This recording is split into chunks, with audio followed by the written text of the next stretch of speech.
Sorry. Mr. Fina Sani, you have the floor. You can almost Yes. ask the Okay. Yeah. Good morning. Assalamu alaikum to barakatuh. So that This is a very lucid presentation, though I'm part of the class, but it's been long. I just decided to let me join today.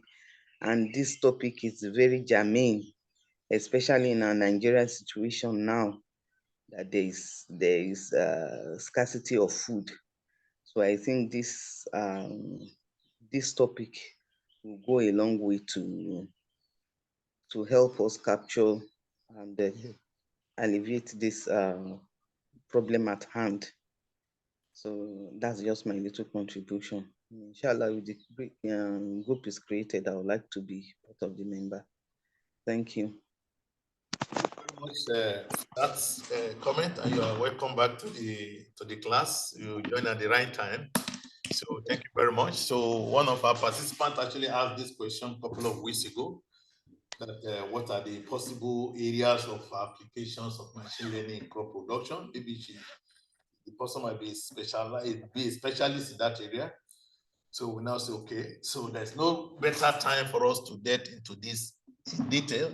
So look into some of the possibilities, and then interested people can come together to collaborate. So towards seeing, okay, how can we sending our own little contribution towards improving crop production, which is very, very important. And also some of the idea that people have actually run away from. Everybody's supposed to be a farmer in his own small way. See, everybody's supposed to be a farmer in your own small way, but however, so we all abandon it. Even people with very nice fertile land in their compounds and the likes. So awareness needs to be created. So the best food you can make is the food you are just taking from the farm, not the one that has been sent from somewhere for a long distance. Some of them are chemicalized to preserve it from spoiling, and also of others. Pluck it and you use it. But however, so everybody look for money, but with money, we cannot do anything if there is no food to buy. Now, not just food, but quality food. So it's a very, very important thing. Thank you very much for the comment. So like I said, one of our brother here is a regular member. It's also on the forum. Mr. Abbas Abdullah has been, we started working on, we're going to create a kind of a questionnaire. So while we look for data set that is available, we are going to create also questionnaire that people that have access to farmers can help them fill these forms, ask questions from the farmer, and then fill the form for us so that we can gather data set from the field and then see what we can do and how we can move forward in this regard. And everybody that might be interested, you are all welcome to join the team once it is declared. Thank you very much once again for that comment. Now, Mr. Abiodun Ayeola. Good morning, Prof. Thank you very much for the wonderful presentation. You're welcome. My question is, in the crop production where there are erosions that are affecting the farmers, and in some areas, those erosions, the water coming from a certain area, they are contaminated and they will destroy the farm product. So can this machine learning for crop production, can it be used to predict how contaminated water from certain area that are affecting that can destroy the farm? Yeah, thank you very much. Actually, yeah, these are possibilities. Yeah, you see the extent to which we can put machine learning and AI system to is really vast actually. So it's all subject to the availability of data set. Sometimes we have data set, but we don't pay attention to those data. You see, that's why when incident happen, or ideally, what we have to pay attention to is it's already happened, it has happened. Can we gather data related to that environment? What were the situations that led to it? So we have to document those incidents. The one that has happened now, it has happened. We have to find a way of minimizing the impact. But the idea is for future.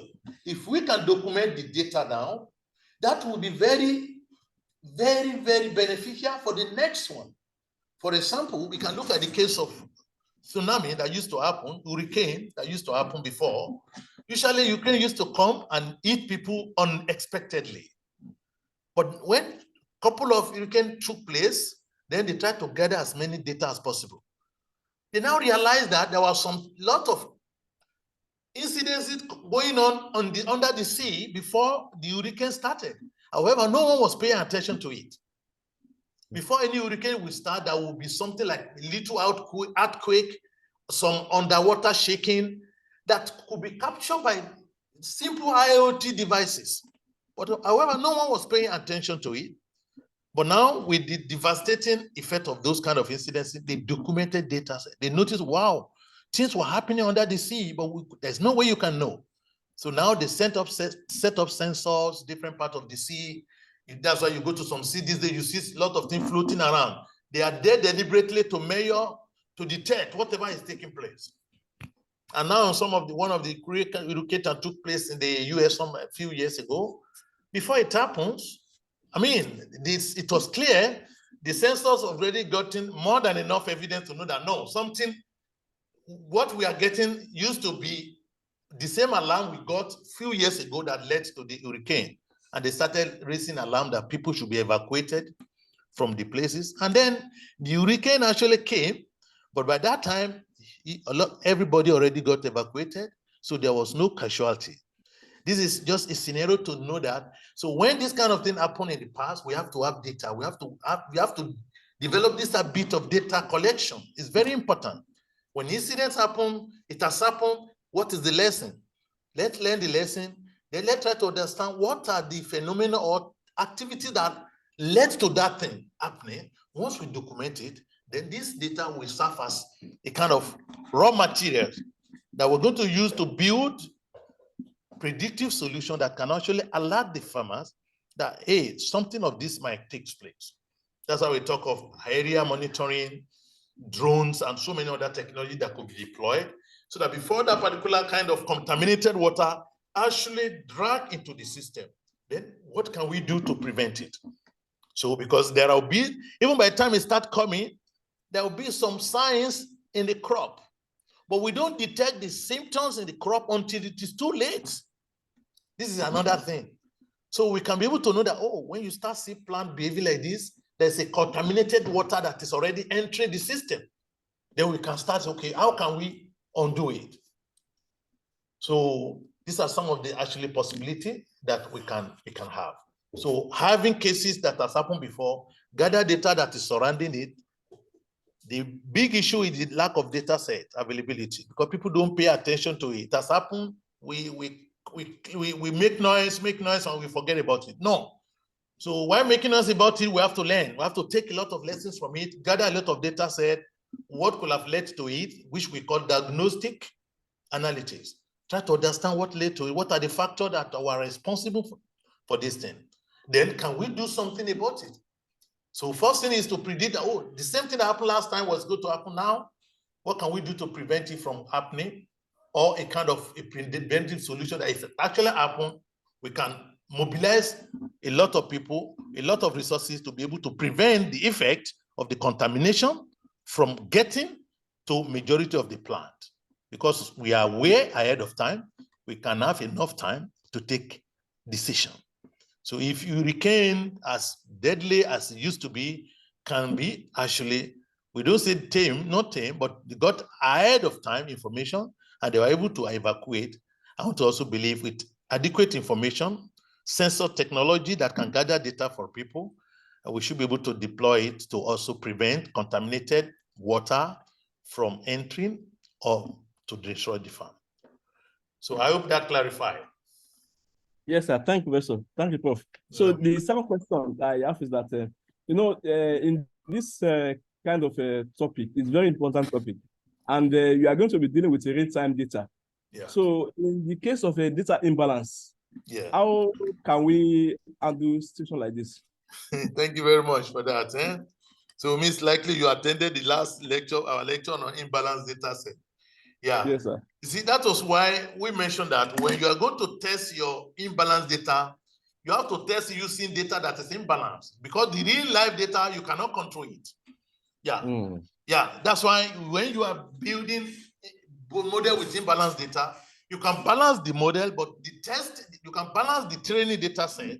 However, the testing set should be imbalanced to look like the real life data set.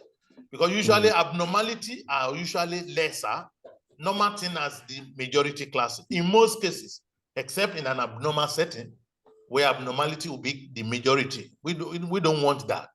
So in reality is once we have the data set, the training process is what we are going to pay attention to. So we make sure that we train the model enough to be able to understand both the minority class and the majority class, using oversampling or undersampling as the case may be. So, however, the testing that we're going to, because we need to do testing before we can do deployment, that okay, it is now working in real time. So during those testings, then we have to make sure that we test it a lot on imbalanced data set. And if it's able to recognize either this majority class or the minority classes very well, subsequent testing, several levels of testing, then that should be fine. So imbalance is a natural phenomenon. So abnormality, they are always rare, but they happen, and a single abnormality can wipe out a whole farm. So we pay attention to it.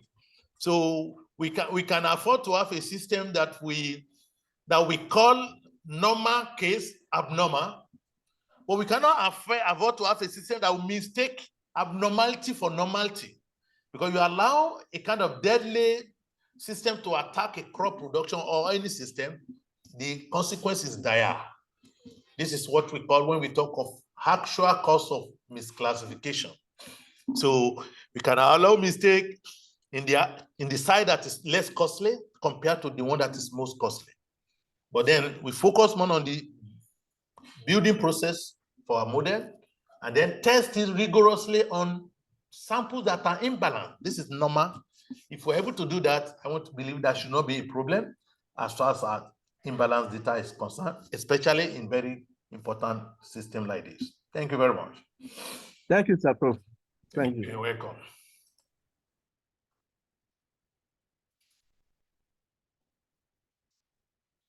Yeah, so somebody is saying, okay, Doctor, is it advisable to use synthetic data set for real-time application?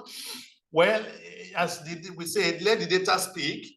If you are starting to work in a place, depending on the time you are going to get the data set, yeah, you can have any data that is available, in as much as the data is kind of generated in such a way that it takes care of the reality of the area you want to model. You can start with it, yeah. But rather than using synthetic data, we can better use interview and questionnaire to get data from farmers, actually, in case of crop production or in any other application. We can use interview, because interview data is a little bit easier to get. Make the number of features very less so that people can be able to be encouraged to respond. But synthetic data set, yeah, we have to use that. Once you build a model, testing is what we have to pay attention to. Either you use synthetic, you don't use synthetic. Once you finish building your model using synthetic data set, then you need to make sure you test it on real data sets. If the real data set is working, it's being recognized by the model built using synthetic data set, that is fantastic. That's what we want. We want a system that can be able to detect the real one we are going to get. Sometimes it works, because synthetic data is of different level. Some of them are really, really synthesized following the appropriate characteristics of the area. So let the data speak. Once you train enough, you have to test on the real data as much as possible. However, if you are still only testing on the synthetic data, yes, for proof of concept, you can then showcase it that this is possible. However, you need real data to be able to test to see if it's going to work, because your question is about the real-time system. Because real-time means you're going to be monitoring real stuff, not the synthetic data. So if the real stuff is working using the model built through synthetic data, that is going to be fantastic, and then it can be used. Otherwise, it could be used at the early stage while we wait for the original data set to come. That is a question somebody type. So, Dr. Hamid, you have the floor. Alaikum salam wa barakatuh, sir. And thanks for the presentations also. Thank you very much, sir. You're welcome, sir. Just to take it off from where you stopped. Thanks, bro. Okay. We had kind of experience also recently, and to tell the members that as we are moving in this one also, let's prepare our mind towards what you are saying. We have some of our research centers around us here that when you go for data, either is directly available or not, they will tell you that those data are not there. We have some research institute, I can't recollect all their names now. Oil palm, all these, one in Ibadan, one in Bini, and so on like that, that a student went through all of them, and they could not get any from them. Even IITA Ibadan, maybe unless if somebody go through whatever, that before you can get anything. And these are research centers that we have around us here. So the concept, as you said, that let's prepare our mind towards interviewing, and then people coming together also, perhaps if you know any one of them, even have a case that his own brother that is working in one of those research institutes could not even help out for his cousin to get data to use for the one thing or the other among all these our institute. So the option that, as you said, people coming together also, and then if you can use that opportunity, will go a long way as we are moving. And as the first person also said, this is an interesting area that we also need. Then the other side of it also is the usual one also, let the data speaks. And then we look for all this online data from either from Kaggle, as also you've been advising us to do, so that if we get it also from reliable sources, this will also help us in our moving forward. Thank you, sir. That's just the note I said I should add to it also. Thank you very much, Doctor, for the very nice comments and the recommendation and suggestions. So, yeah, very, very timely and highly appreciated. So, yeah, the issue of data set is, I think we need to all start working on it also, reaching out to some of our policy makers. It's a matter of, it will take time, but hopefully we'll be there. Yes, you said the data sets are there just wasting away. Data that can communicate huge information that can better and prevent disaster in crop production and so many other systems we have. So I believe there has to be, at some point in time, there has to be in every country, every system have to have a kind of a data policy or policy related to data set. We've had a couple of countries now, they make it mandatory for every MDA's Ministry of Government ministry to post their data in a special website for them. You remove the name of people, anything that can identify people, anonymized data set should be posted. People should be able to pick data set for research because the importance of this is so huge. So, however, the fear also is real. Some people don't understand that, okay, they are just trying to enhance your capability. People think that, oh, this AI guy wants to take my job. No, I will not give them data. So in as much as we see have this kind of mentality, it will be very, very tough. No, we have to alleviate their fears. So no, we just want to assist you to be able to utilize the information you have that is sitting on your table that is actually wasting away. So I want to believe with education, persuasion, even where mandate has been given by government to do it, release data, you still feel people releasing part of the data and not releasing all of them. This is kind of human nature, you know. Changes, we always don't like change. We like to stay in our comfort zone. Even though if the change will favor us, so sometimes we try to restrict and resist it. So I want to believe with persuasion, gentleness, inshallah, Khair will be there. So we are going to be able to get what we have. So we start with online data set. Let's use interview data while talking to those people in charge and convincing them They have nothing to lose. This data is wasting away over there, by the way. These are old data sets. That's not useful to them. However, it can communicate a lot of information. Like I gave the example of hurricane. Just imagine, saving life is a very wonderful thing to do. Just because they have a model now that can alert few days before hurricane takes place, they evacuate people. That is predictive solution. There's going to be hurricane so place. Then they start evacuating. So you can imagine how advantageous such a thing could be, rather than letting people sleep in their house and it just happens suddenly. So I want to believe in every facet of environments, our lives. We all need to think ahead of this kind of new technology that is actually very, very useful, that can be used to have preemptive information that can hopefully increase crop production and also prevent disaster in our agricultural produce. So thank you very much all for listening. I believe that is all we have in the question and answer section. Yeah, that's all we have. So if anybody have anything again, so we're always free to intersect with us, and then questions are always welcome. So wishing you all the best. Thank you very much for attending, and then we look forward to next time that we're going to meet again. Have a nice weekend and stay blessed. Thank you. Thank you so much, sir. God bless you.